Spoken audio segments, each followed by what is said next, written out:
আজকাল বর্তমান যুগের ছেলেমেয়েরা কোর্ট ম্যারেজ সম্পর্কে অনেক সময় অনেক কিছু জিজ্ঞাসা করেন। এরপরে কোর্ট ম্যারেজটা কিভাবে হয়, কোর্ট ম্যারেজে আসলে কি কি লাগে, এইসব নিয়ে অনেক সময় অনেক প্রশ্নের সম্মুখীন হয়ে থাকি। তো আসলে কোর্ট ম্যারেজটা কিভাবে হয়, আজকের ভিডিওয়ে আমি এই বিষয়টা নিয়ে আলোচনা করব।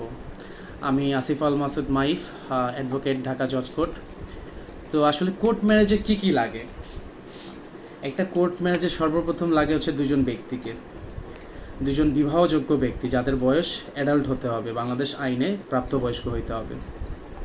এরপরে যেটা লাগবে, আপনার যদি কোর্ট ম্যারেজ করতে চান অবশ্যই আপনাকে এনআইডি থাকতে হবে। কোনো কারণে যদি এনআইডি না থাকে সেক্ষেত্রে আপনার জন্ম সনদ থাকতে হবে। এরপরে আপনার কি লাগবে? এরপরে লাগবে আপনার 2টি পাসপোর্ট সাইজ ছবি, এই ছবি নিতে হবে। এরপরে আপনার যে জিনিসটি প্রয়োজন হবে সেটি হচ্ছে আপনাদের প্রাপ্তবয়স্ক হতে হবে। আপনারা যদি প্রাপ্তবয়স্ক না হন, কোর্ট ম্যারেজ কিন্তু বৈধ বলে গণ্য হবে না। এরপরে হচ্ছে সাক্ষীর প্রয়োজন, দুজন প্রাপ্তবয়স্ক সাক্ষীর প্রয়োজন।